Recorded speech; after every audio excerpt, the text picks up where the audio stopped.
Good evening, I'm Mina Hartong, and welcome to It's a Comedy Thing, presented by the RCA theater students. I'm very proud to have been a faculty member at RCA and also very proud to be part of this remote learning master class in stand-up comedy. This class has been a 6-week series, and the students have learned to write original comedy sets, learn skills about delivery and stand-up comedy as a performance art form, and tonight you will see a completely student-written and student-performed comedy performance. I want to thank the C.E.S. Foundation for the funding, Dr. Mark Ribbons for his vision, and all of the theater faculty, tech theater faculty, and film theater faculty at RCA for their incredible support of me and the students. Thank you so much for joining us, and enjoy the show. Welcome, everyone, and here's Kat to talk about some stuff.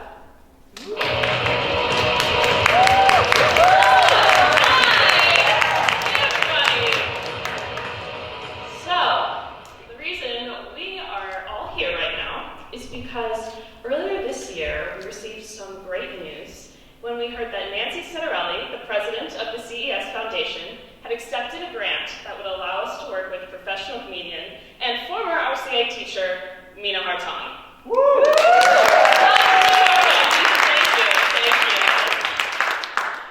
So Miss Hartong zoomed in from California every Tuesday for 6 weeks in order to coach us. Through a series of improvisational and writing exercises, she helped us generate material for the sets you're about to watch tonight. So, without further ado, the RCA Drama Department presents The Comedy Thing! Thanks, Kat. So, she's a 17-year-old senior who's best friends with hand sanitizer. Please welcome your MC for the evening, Quanisha Collins. Welcome, everyone. Thank you all for coming. I'm a germaphobe. Some friends don't mind drinking from the same straw and biting from the same sandwich, but not me. I don't even like drinking from the same cup as my mother, and she gave birth to me. So you can probably imagine how it must have been for me living in a pandemic for a year. One time, my mom, my sister, and I went to Walmart to get a few things for the house, and this was hands down the most annoying day of my life. First of all, we don't have a car, so we had to take a bus to get there. And let me tell you about the people on public transportation. Let's just call them idiots. These idiots are all sitting as close as possible, masks down, holding on to every pole while they walk to their seats, just doing way too much for me. This one idiot must have forgotten that we were in a pandemic. Have you seen the way a 2-year-old coughs? Like, that's exactly how he was coughing on this bus. I was ready to drink my hand sanitizer. When we get to Walmart, it's packed. Like, who goes to Walmart on a Tuesday? We were only there because we thought it would be empty. But you would have thought Beyonce was performing live the way it was so crowded. So we grab our cart, we wipe it down with some Lysol wipes, and we make our way to the food section.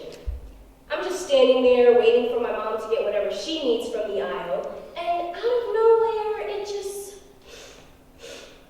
it starts smelling musty. And I know it's not me, so I turn around to see what the smell is, and it's some random guy reaching over me to grab a can of beans. I jump back and I'm like, excuse me? Like, hello? 6 feet, does that not ring a bell? He just grabbed the can and walked away like nothing was wrong with what he just did, as if he wasn't smelling worse than the can of beans in his hand. So we get a few more things that we need, and we make our way to the tissue section. And you guessed it, there was nothing left. The crazy part is that some lady had just left the aisle with like 7 big packs of tissue. It looked like she was going home to make a mummy. Like, it was never that serious. Other people need some too. When it's finally time for us to leave, we're waiting online, and someone is behind me, practically standing in my skin. Like, there are literally signs on the floor that tell you where to stand. All you have to do is read. If I'm standing 6 feet away from the person in front of me, why are you breathing down my neck? Then, my mom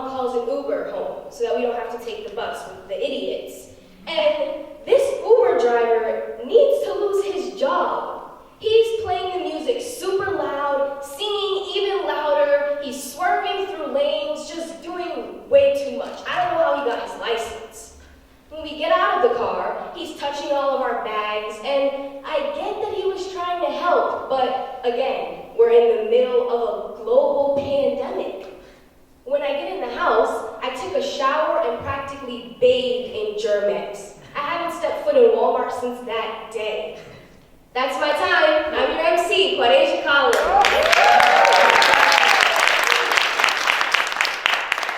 Our next performer is 15-year-old sophomore who has had teachers make her cry a few too many times. Kaylee Mara.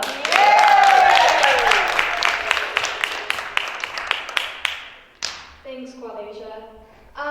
I think we all have this subject in school where we always get the worst teachers. For some it's English or art. For me it's math. I've always gotten the worst math teachers ever. I mean, at 7:30 in the morning, the last thing you want to do is be sitting in a prison cell-like room where the warden is in a corner drinking obnoxiously from a large dark blue Yeti cup, which I assume are filled with the tears of past students, as they pass out the new homework that's due last Thursday. One teacher that helped me get to this state of mind was my 3rd grade math teacher. I was really dumb back then and shy, and my teacher took both of these things into account when deciding to call on me for every single problem. And it's not because she wanted to know if I knew the answer, because everyone and their mother knew I didn't, but because I think she got joy from seeing me look up at her with tears in my eyes as I told her I had no idea what the random symbols on the board meant. One time in particular, I decided I was fed up with all of this and decided to stick it to the man and rebel.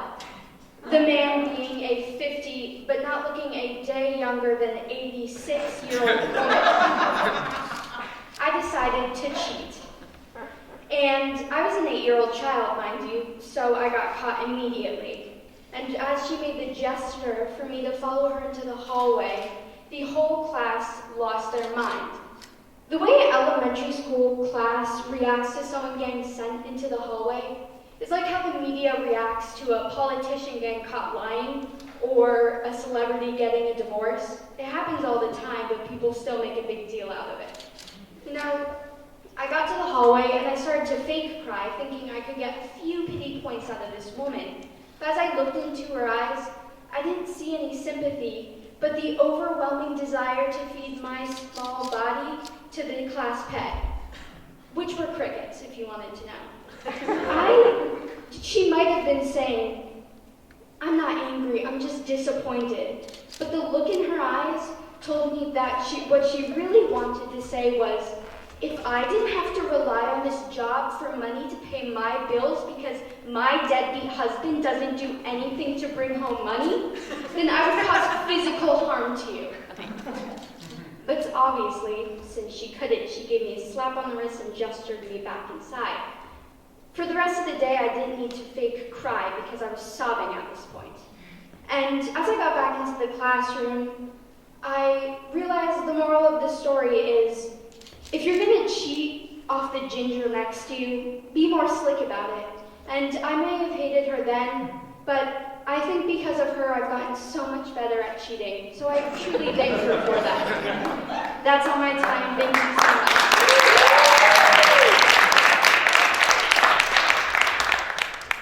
I would hate to go to Kaylee's school. Please welcome our next performer, the 17-year-old junior who has an intense hatred of feet. It's Regan Slattery. Hello, thank you guys. So I feel like at some point it's a common experience to have some sort of weird job. Now I know I've had my fair share of normal ones, like dog sitting, babysitting, and chasing people around with a chainsaw at 1 a.m., the normal teenage things people do. But I think the one that stuck with me most was when I worked at a consulting business. Now, consulting is a very hard job. They have to look into people's lives and find the perfect people for this candidate position. I didn't work in that department, but I worked for the president of the company's side business selling wiffle balls, which I think is just as hard personally. Now, my sister also worked in this department, and she made it very clear to me. She said, "Regan, I swear to God, if you don't act professional, I will literally exile you from the universe before you can say hello. So, I listened to her. And it started when I had to email Tom, the president of the company, about interviewing for this amazing position. So I was extremely professional. Obviously, I really wanted the job. So I went as far as getting my dad, the English major, to check over it, which I don't know if you have an English major as a parent, but it's hell on earth. So I sent an email, very proud of my professionalism, and I waited about 3 weeks to get a response, first of all. And then I get my response. And it said, quote, C, the letter U, soon. Dash sent to my iPhone. Now, this is the same way boys hit me up at 1 a.m. Asking what I'm doing, so I was a little surprised. Now, flash forward to actually working there, it was a fever dream of wiffle balls, greeting cards, and telling my 50-year-old manager that we understand you're going through menopause, but we need to keep the temperature in this building above 50 degrees. But this one moment stuck with me the most. I was doing my thing one day, just sitting on the computer, threatening people's lives to put good reviews on our wiffle balls, when the president of the company, Tom, again, walks up to me. And he does this often, as he is my boss, so he was just giving me something to do. And I'm sitting there, and I'm dozing off a little bit, and my eyes go down to the ground, and that's when I see it. Toes. Like, literal toes, like T-O-E-S. Like the things on your feet. Yeah, my boss's toes, and feet, the hands on the ground with tiny fingers, were staring up at me. And I couldn't say anything, he's my boss, but I can't stand feet. I mean, there's this really cool invention. I don't know if you guys have heard of it. It's still up and coming, apparently, is what I've learned from Tom. And it's called shoes. And a lot of people wear them to seem very professional, but apparently Tom wasn't feeling it that day. So he decided to take those off. So anyways, next day, I come in, I put my laptop down, and I take my shoes off, because if Tom's not feeling it, then I'm not feeling it. That's my time. I'm Regan Slattery. Have a great night. Can you imagine the smell of that office? Please welcome to the stage our favorite green-loving senior who reeks of mint and wet dog, Joseph Martin.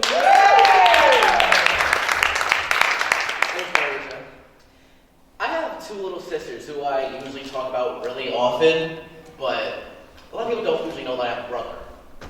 Probably because he's adopted and looks absolutely nothing like me. He's obnoxiously hairy and, well, he's a dog.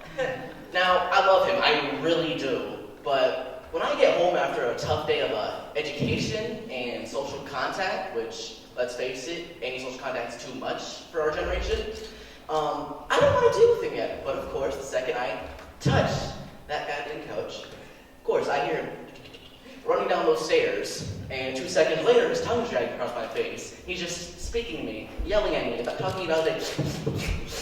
Joe, I miss you. Where were you all day? I was stuck in the cage. And there was a cat, and there was a shining light, and there was Now, because he's my brother, he automatically assumes that anything that's mine belongs to him too. That's how it works in this house. So, of course, it's Tuesday night, we're eating tacos, and I have this thing where I forget to chew. So, I have to get him to go get some water before I choke. So, I get him to go get my water, I start filling my cup, and I hear his tongue dragging across my plate. I turn around, and my taco is halfway down his throat. Now, before I can even go, retrieve my taco from his gullet, he already swallowed it, so that's not okay. So immediately, I do the first thing that I know is going to get him angry. I give him affection. I scoop him up, pull him to my chest, and just start grinding my face into him, giving him all this angry love that he does not want anything to do with. So he immediately starts yelling at me. Most of it was R-rated, so I can't tell you most of what he said. But what I can tell you was, Joe, stop it. Put me down. No, please, I'll give it back. I'll throw it up. You can have it again. You can have it. But then he goes for the jugular and says something that really hurts me. He goes, you're just mad I'm the favorite. And that hurt me a little bit. Call me right here. So in a combination of shock and pain, I just drop him, and he shoots up the stairs to go sleep with my stepmother for protection, and sort of God, he's a little more than my father does. But regardless of that, I'm less upset now. I've had enough tacos for the day. I'll be fine. So I sit on the couch, and I start looking for something to watch. So I'm scrolling, finally find something, and automatically I hear his footsteps coming down again. And this time, he doesn't jump on me. He just sits at the bottom of the stairs and just gives me the saddest look possible. Like, he's on the verge of tears. I can't be mad at this. So, you can come on. So he sprints up next to me, lays down, and he just starts mean mugging me. He's staring me down, staring through my soul, and I'm just confused. Like, I don't know, I think my face, there's nothing here. So, realize he's not even looking at me, he's looking behind me. And behind me, my stepmother puts portraits of our family. You know, up top, her and my father, like 7 different pictures of my sisters. I'm not on that wall. I have been in this neighborhood for 4 years, and I'm still not on that wall. But of course, in this shiny new black frame that I swear was the biggest she could find, is my brother. The dog made it to the family photo before I did. Make it make sense, please. So now I know why he's really, staring me down. And as I turn back to him to, give him a piece of my mind, he was grinning from ear to ear. And he only had one thing to say to me before he left again. He just looked at me and I told you I was the favorite. And I had nothing to say to that. Well, that's all the time I have. I'm Joseph Martin. Thank you very much.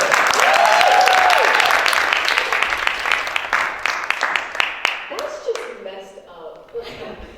Speaking of pets, please welcome our next guest. She's 15 years old, goes to Trumbull High School, and has been personally victimized by a cat. Lily Corrigan.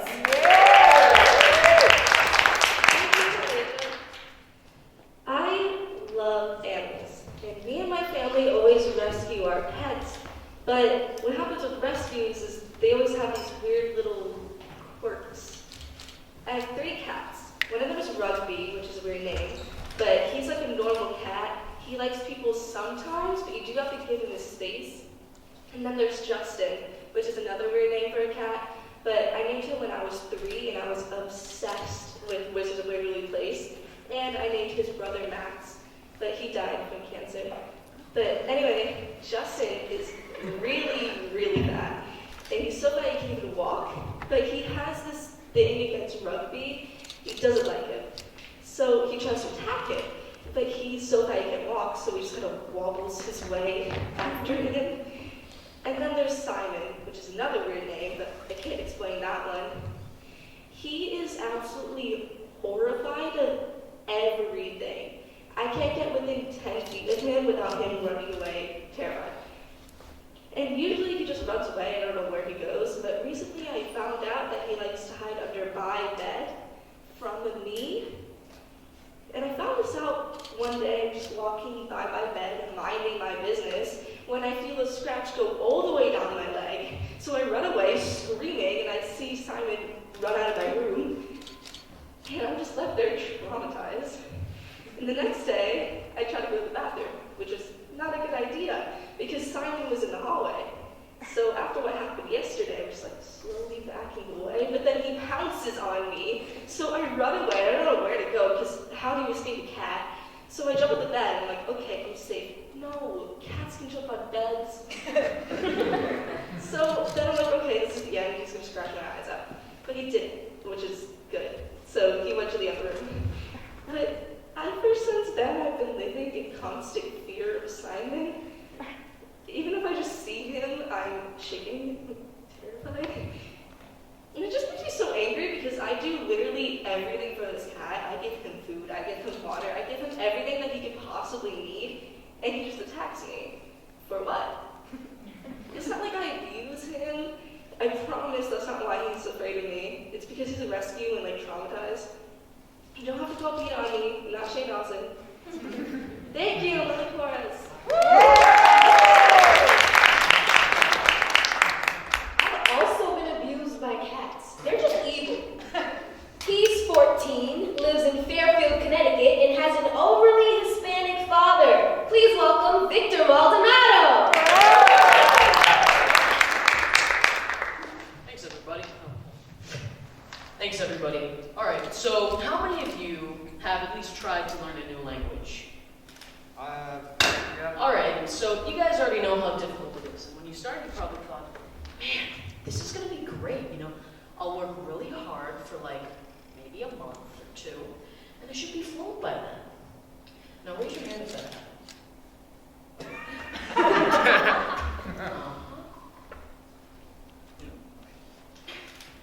Figures. What was I thinking?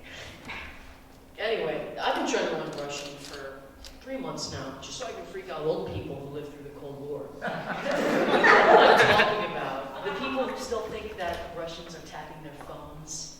Who even uses a landline anymore? Anyway, right about now, I can only say one thing, and it's just a terrifying sentence. Italy pizza. Terrifying, right? Guess what it means? You guessed it. That's not pizza. Which I admit sounds terrifying, unless you speak Russian, because then it sounds stupid. I've also been trying to learn Spanish too, but instead of 3 months, it's been a good my entire life. And listen, I'm getting pretty good. I can almost put a couple sentences together. Now, I mean, I searched it up, and technically I'm fluent. You only need to know like 500 words. Now, do I know how to put them together in a sentence? No. Do I know 500 words? Probably not. Do I consider myself fluent? Dear God, no. One thing that sucks is when your parents speak the exact same language you're trying to learn, and they speak it fluently. Like, for instance, I have a Hispanic father, and he's Puerto Rican, but I'm talking really Puerto Rican. Like, one time, he looked at me and he says, Vito, when I was 7, I ran down a hill and I broke both of my legs. And then I walked 3 miles home. So why can't you even drive a car at 10? You know, basic stuff. And recently, I had some problems with my Spanish homework. I didn't know what a word was. And so I walk up to him and I say, hey, Dad, can you tell me what this word means? And I don't know what it was, but this one word set him off. He looked at me and goes, Victor Maldonado. ¿Qué es eso? What? What is this?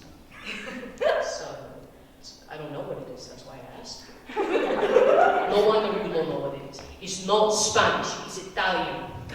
What is your teacher teaching you? Give me your Chromebook, I'm emailing you. And then a bunch of other stuff that I can't say, because he's going to be watching this. Oh, don't get me started on my Spanish teacher.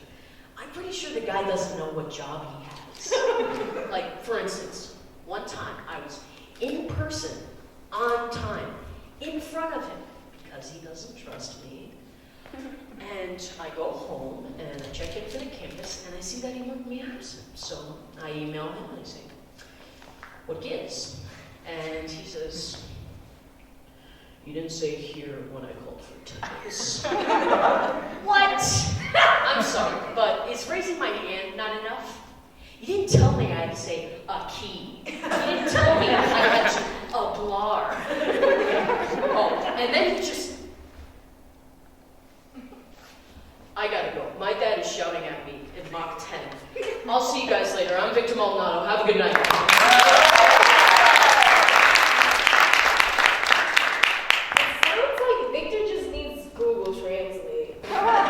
Please welcome our next performer. Her favorite color is neon green. She's addicted to iced coffee and has hit multiple things with her car. Please welcome Grace Ricco. Thank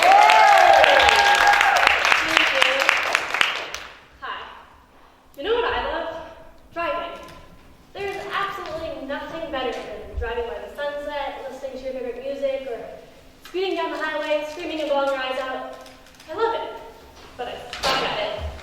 And if I had $1 for every curve I hit, I could pay for everyone in this room's college tuition. And I mean, it's not like me being bad at driving is new information either. Like, remember when I showed up late last month because I hit a pole? A pole? Like a still object in a parking lot? Yeah. Mom and Dad, if you're watching this, that is what the dent on the front of my car is from. Yeah, so I've hit poles, curbs, not any people though. No, that would be bad for the car. I'm honestly kind of surprised I even got my license. One time during the lesson, I did indeed turn left when he told me to turn right. But it's okay, because he told me I would pass. In fact, he looked at me and he said, and I quote, "Don't worry about it, sweetheart. You'll pass because you're way too pretty to fail." Thanks, I guess. He said so many weird things throughout the course of the lesson. He also told me that vegetarians are stupid, that I should never, ever go to Tennessee. Oh, I'm a vegetarian, by the way. And, what else? Oh, yeah. He said so many crazy things throughout our lessons that me and my classmates made up a drinking game. With water, of course. So basically, how it worked is every time he said one of his crazy lines, like, "What's your favorite food? Do you have a boyfriend?" And of course, every time he called someone or something stupid, me and my friends would look at each other, make eye contact, and take a sip out of our water bottles. It was just like this weird little inside joke we had going on. And by the end of class, we were all very, very hydrated. But I mean, out of all the crazy things he said, he was right about me getting my license. Somehow I passed. I don't know how. I mean, I shouldn't have. Like I legally should not have, because how it works is the test is set up into all these different sections. There are the minor things, like the windshield wipers and the gear shifts, and then there are the major things, like speeding, running with red, and for some reason backing in, which is my worst fear. Everyone's worst fear. In fact, I know many people, Kat, who have failed their driver's test just because they failed to back in. So how it works is you get 3 tries to back in, and if you don't get it in one of those 3 tries, you failed. But luckily, I got a much-needed 6 tries. And get this, not one went in the spot. So basically, I sat there thinking I just failed my driver's test. Like I would have to go a whole another month without my license. But then he turns to me and says, "It's okay, sweetheart. Just work on it. You passed." Okay, I was not going to argue with that. So basically, what I learned from driver's ed is that vegetarians are stupid. You should never, under any circumstances, go to Tennessee.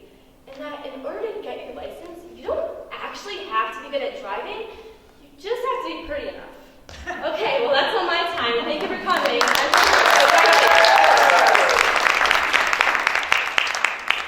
Grace, are you sure you weren't my Uber driver that day?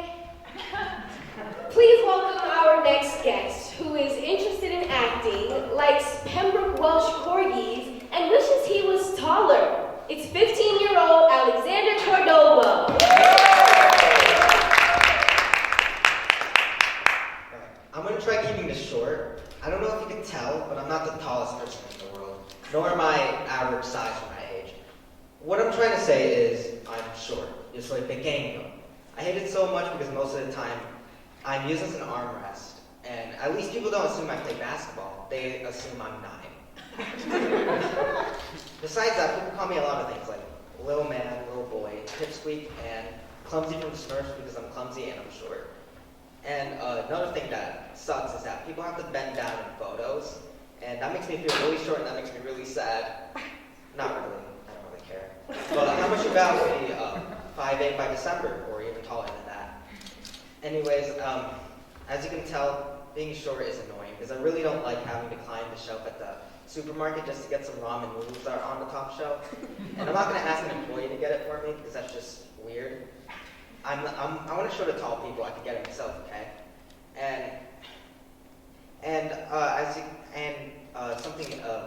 Something that annoys me the most that some people do is They always involve my size in every argument I'm about to win. It always goes like this. That's why The Walking Dead's a way better show than Riverdale. They always go, haha, at least I'm not short.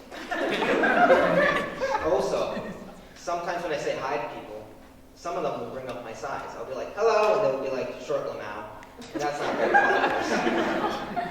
Anyways, whoever looks down at me, I find rude. But when I do it, I feel like it's funny and I feel powerful. And something interesting about being short is I won a lot of hide-and-seek games by hiding in shelves no one else knew were humanly possible to fit in. So that's fun. Another thing that's fun is that I don't have to shop in the kids section anymore because I at least grew out of that part of my life. But I'm still short. So long story short, I really just walked into that. Anyways, I don't like being short. It's not very fun. Thanks for listening, and I'll be taller than all of you soon. I'm Alexander Cordova. Bye.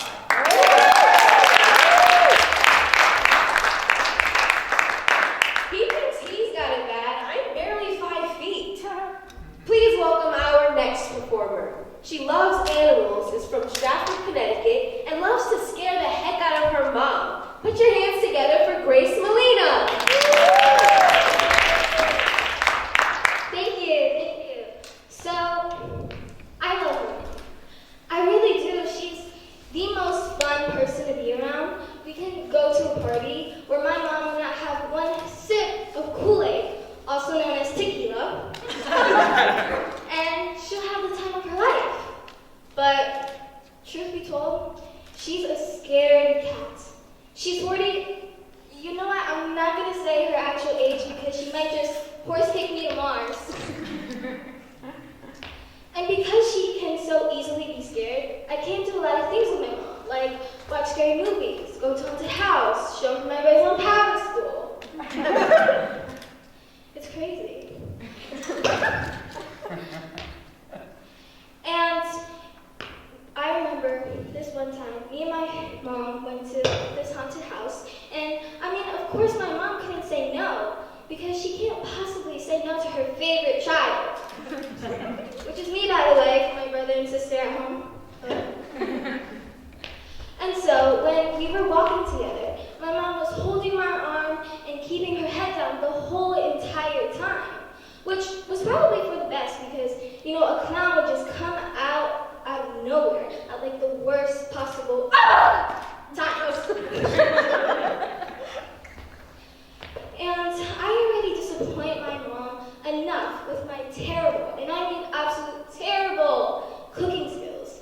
I don't need to make her life any more worse, but I still do. Like this other time, me and my family went to Six Flags, and I love roller coasters. Anybody here love roller coasters? Good. So I love them just like my dad, whereas my mom and my brother don't. So of course I had to make them. It's always a good day to torture your family. Doesn't matter what day of the week it is, Monday, Tuesday, Wednesday. Nope, always a good day. So I picked this one roller coaster, and I'm not gonna lie to you guys, I am terrified of heights, like really terrified.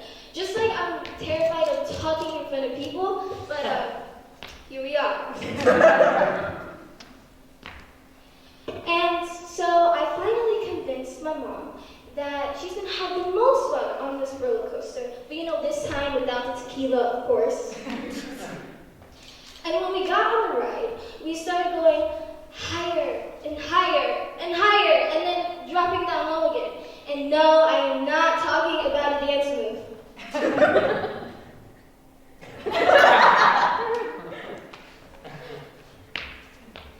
And I'm over here, like, woo, yeah! And my mom's over there, like, ah!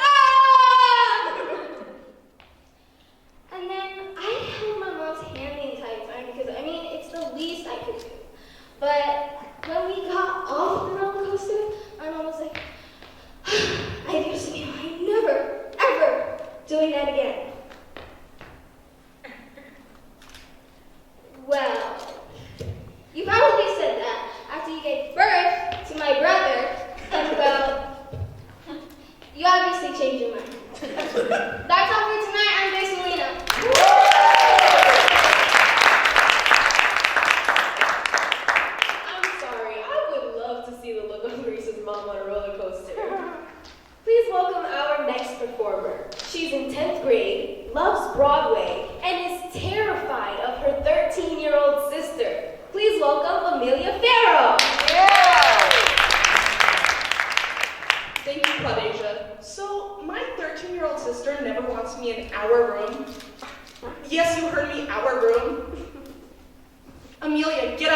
don't come back in here. It's my room. Okay, so I'll be getting my stuff ready for the next day, and she has the audacity to look at me and say, "Are you done yet? Like, this is taking way too long. Should it be really taking this long?" Well, I'm sorry that I have to get my stuff from our room that you are now kicking me out of, and now I sit with the couch with the cats. You would think a 2-year age difference would bring us any closer? Yeah, no. You would think she was the older sister by the way she treats me? My sister and I are complete opposites. For instance, she wears makeup, I don't. She shops at Victoria's Secret, I shop at Hot Topic. She loves dogs, I love cats. I want kids one day, she wants goats. Don't know where that came from. Oh, and the biggest difference of all is that she's straight, and I'm not. If you have siblings, you know you guys will fight about who gets this and who gets that, but not my sister and I. We fight about the most stupidest things, such as TV shows. But the one thing we can agree on is our love for drama TV shows. But that's where that stops, because she likes the action and violence ones, while I like the ones about complicated love stories. If you can't tell, she's a violent sister. While I'm over here in my own world thinking about how cute it's going to be that the people in my show are probably going to be a couple next season. As we get into these discussions, I will bring up the show that I'm very much obsessed with, which is Love, Victor. Love, Victor is about a 16-year-old boy named Victor Salazar who is trying to figure out his sexuality. I could go on and on and on about it, but who would be here for forever? That's another thing my sister hates that I do. Anyways, she will then bring up the show Cobra Kai, which is about kids who do karate to boost their confidence and fight against bullies. Yeah, I don't know. I had to ask my sister like 5 times to explain what it was, but clearly I don't listen because I still don't know what it's about. In her words, you are like obsessed to the point where like you should be concerned for your mental health obsessed. Like, are you okay?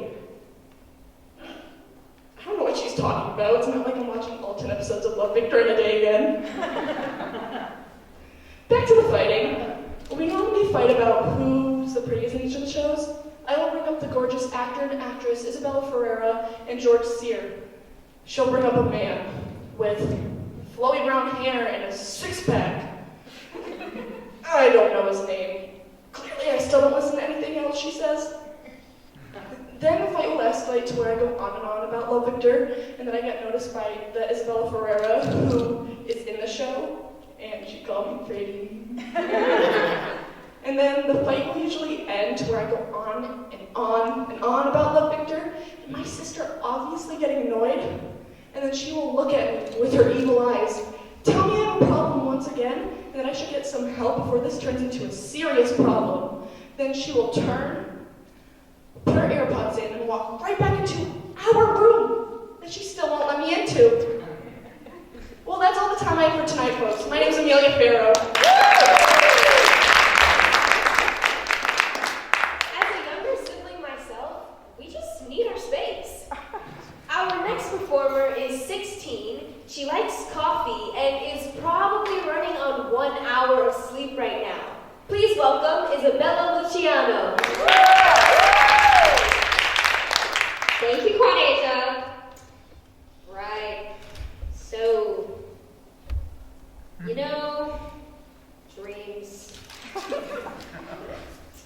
We all have them. When normal people have dreams, they usually just wake up. Clearly not me. When I have a dream, I wake up frantically trying to remember the dream, think about it for like 3 hours, and then write it down so I can come back to it and figure out what the hell it actually means. They say dreams highlight your innermost desires. If my innermost desire is to get into a fist fight with a monkey, then fall down the stairs and almost break my neck, then I'm clearly accomplishing something in life.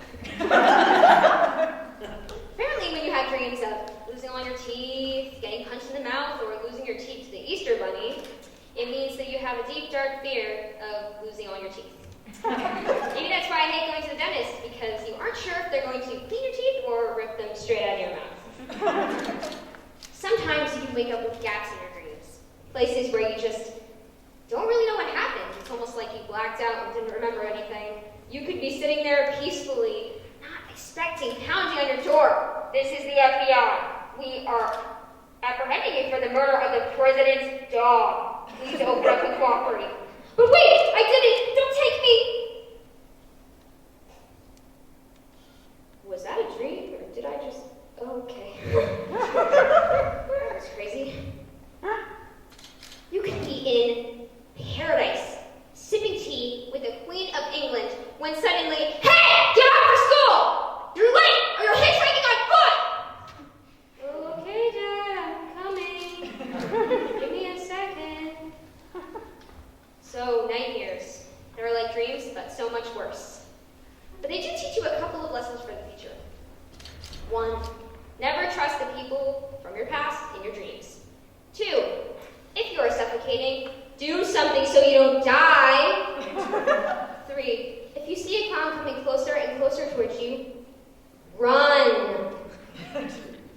Now, the scene flips while I'm trying not to die, and I'm face to face with my family running around like headless chickens trying to escape giant frogs. I might as well leave the way I came in, whichever that was, somewhere. So, they say every person you see in your dreams, you've seen in your real life. But if some random person comes up to me in my dreams and says, hey, get ready, we're meeting my parents tomorrow when we take over the world, I'm going to say, do I know you? Because I don't think I know you. I mean, I think this is a little weird. I think it may be a little weird for me to meet your parents while we're let the world burn. You know, I think it might be a little awkward. World domination with strangers, right? Tell me about it. Last night I had a dream of me as a butterfly being chased by a guy in a gorilla suit who was trying to rip my wings out. If that doesn't say I'm having a life crisis, then I really don't know what does. Oh wow, look at time. I'm actually kind of tired of all this talking. I'm gonna go take a nap. I'm Isabel Luciano. Have a good night. I'm gonna be having lucid dreams after that. Next, introducing 16-year-old aspiring actress who has crippling anxiety. Please welcome Liv Robertson. Thank you, everyone. So, I know we all know of Generation Z, the people born between 1997 and 2012, the generation I'm just so happy to be a part of. The people who are so anxious that when they try to order food for themselves, they fall apart into a million pieces, crying while having a mental breakdown. And yes, I know, we have very poor social skills. I mean, we can't leave the house without our phones, we're awful at eye contact, and don't even get me started on having an actual conversation with an actual human being in actual real life. But the thing is, Generation Z, in actual real life. But my point is, it's not our fault. I mean, it's the millennials' fault. If you even try to go near a millennial before their morning coffee, you have a death wish. But my real point is that everyone seems to underestimate us. I mean, I think people forget that we were raised on watching dystopian movies about overthrowing the government. I mean, I was sitting around watching The Hunger Games when I was 7. So why are people so surprised when there's all these things about politics and protests and people's kids are walking up to them like, hey mom, can I join the revolution? Cool, no cap. I'm gonna have these people quaking, see you at 10. But there's more. I mean, yeah, we may not be able to have a real conversation, but that doesn't mean we won't hesitate to chokeslam a homophobe. Or how about how we barely can ask someone out without crying, but we'll kick a canister of tear gas back at the National Guard. And also, don't even get me started on us eating Tide Pods.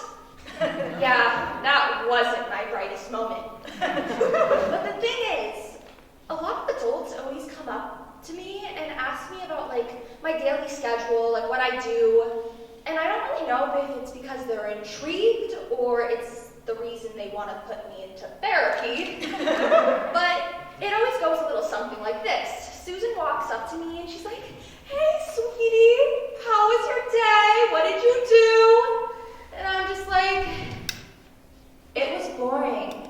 I mean, I only got 2 hours of sleep. I only consumed iced coffee. I went on TikTok for 10 hours a day. I posted millions of fairy comments on a serial killer's Instagram page to cancel him. I played a prank on the president. Oh, I stormed the White House, and then I went home and watched The Lion King. Then I cried for 4 hours. The Lion King's really sad. And then I'm looking around, and Susan is gone. Probably either trying to find an exorcist or holy water because she thinks I'm possessed. Like, what a boomer! A lot of adults also come up to me and ask me about whether or not I think Generation Z will be able to run and sustain the government. And I'm just like, no.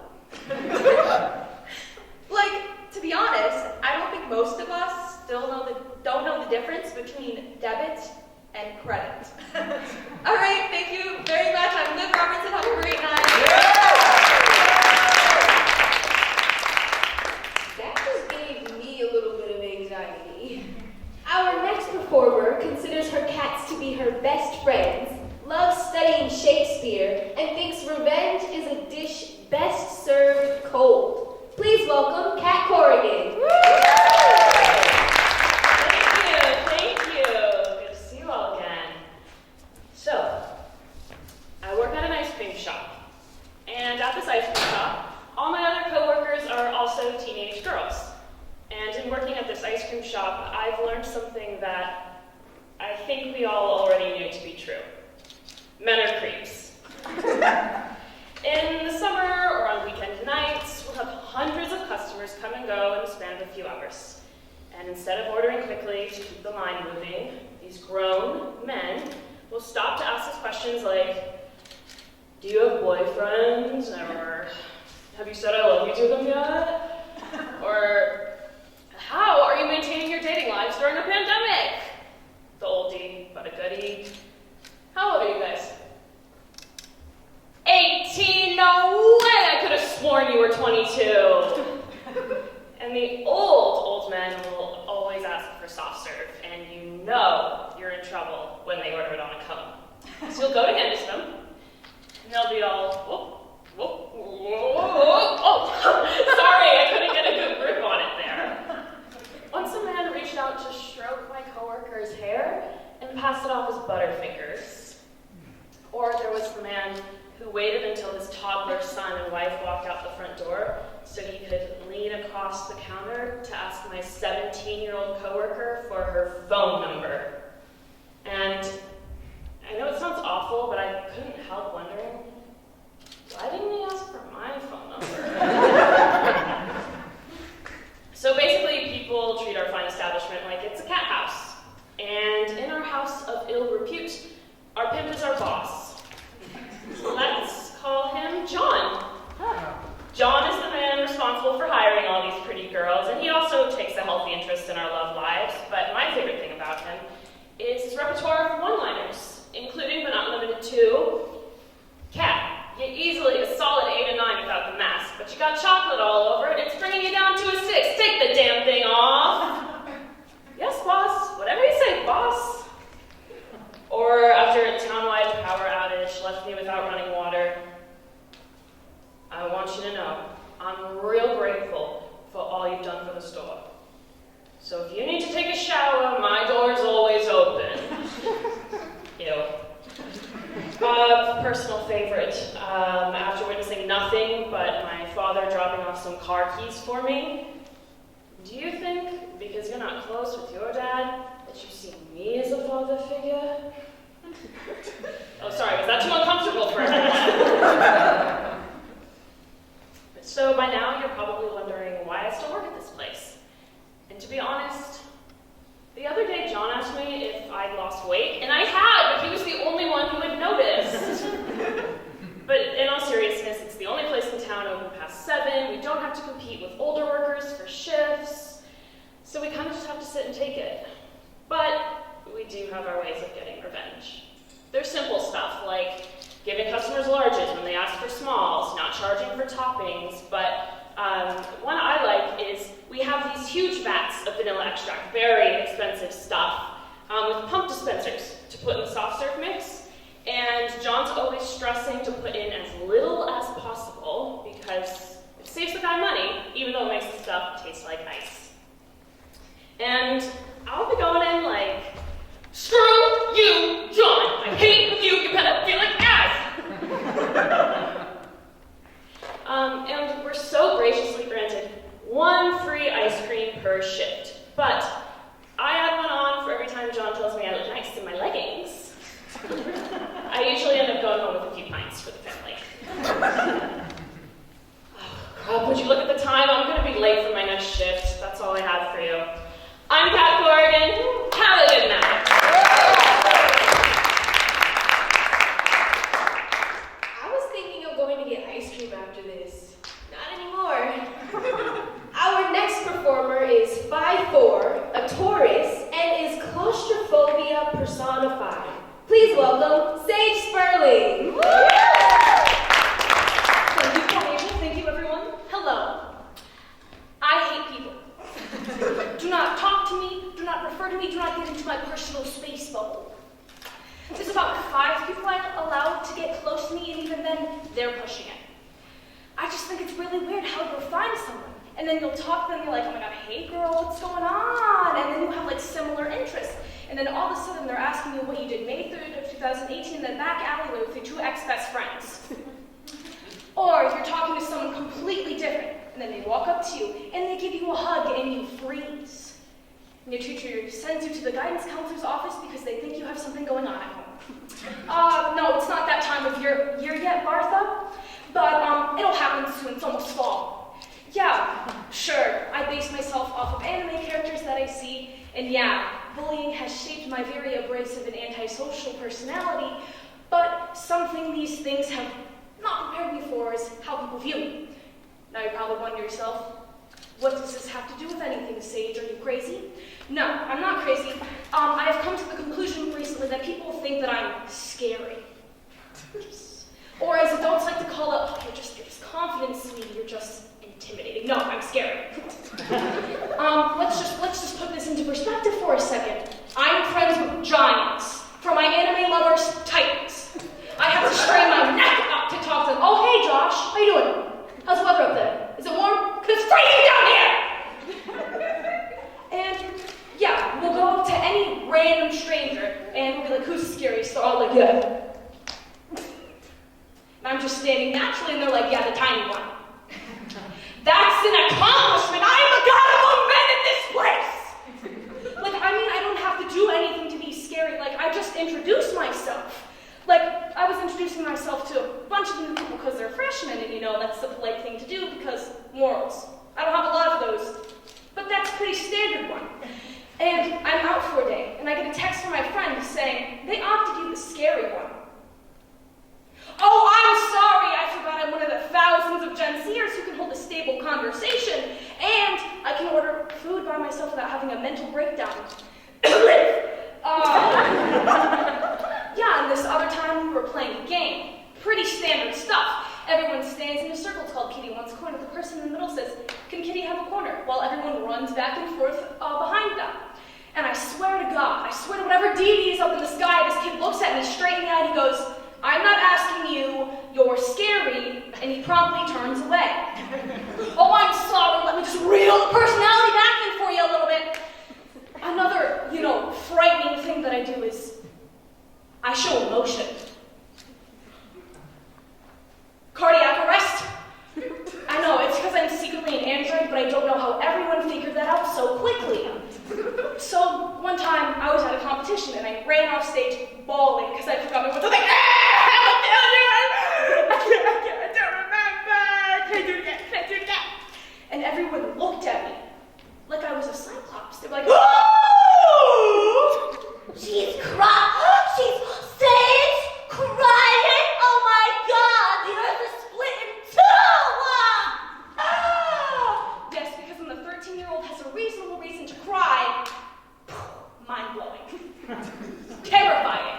And that is why I hate people, especially if they're Virgos. Look at that. It appears I have to recharge. Have a great night. I'm C.E.S. Well,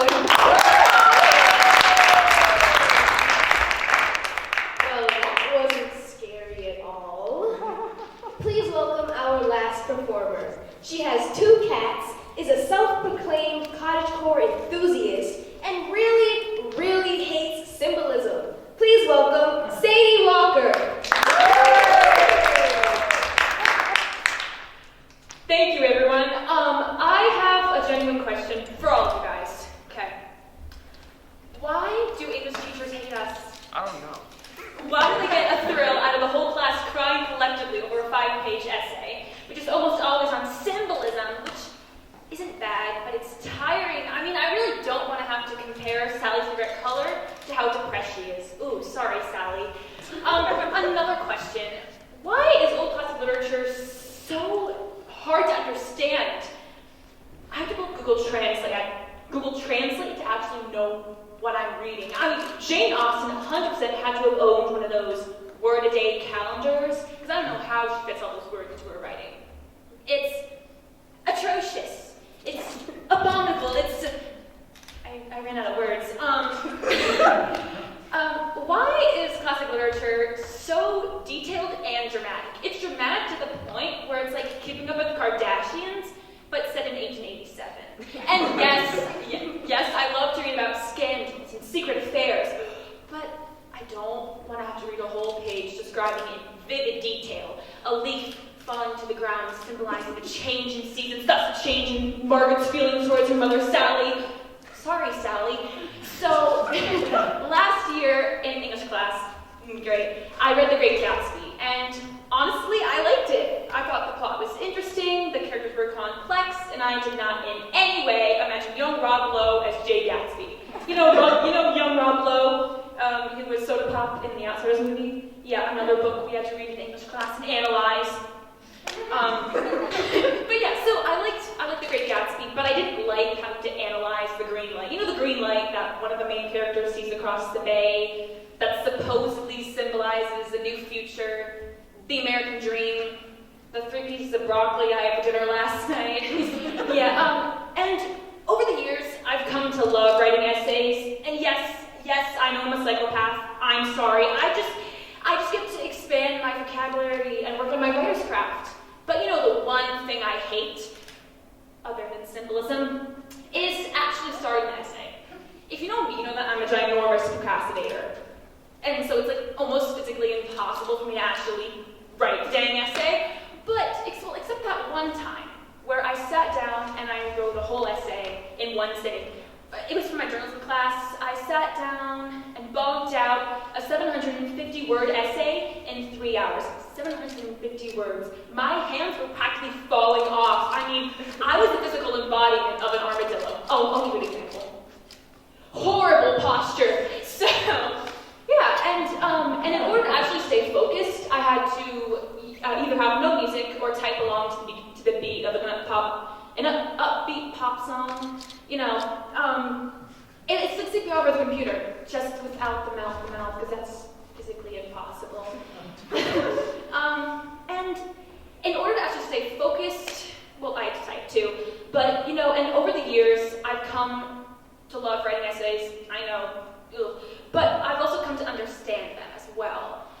Because, who would have thought that sitting down and taking sweet time out of my busy schedule to research and learn about a group of feral, creepy-vested British boys would actually help me understand the difference and the contrast between civilization and savagery in modern society.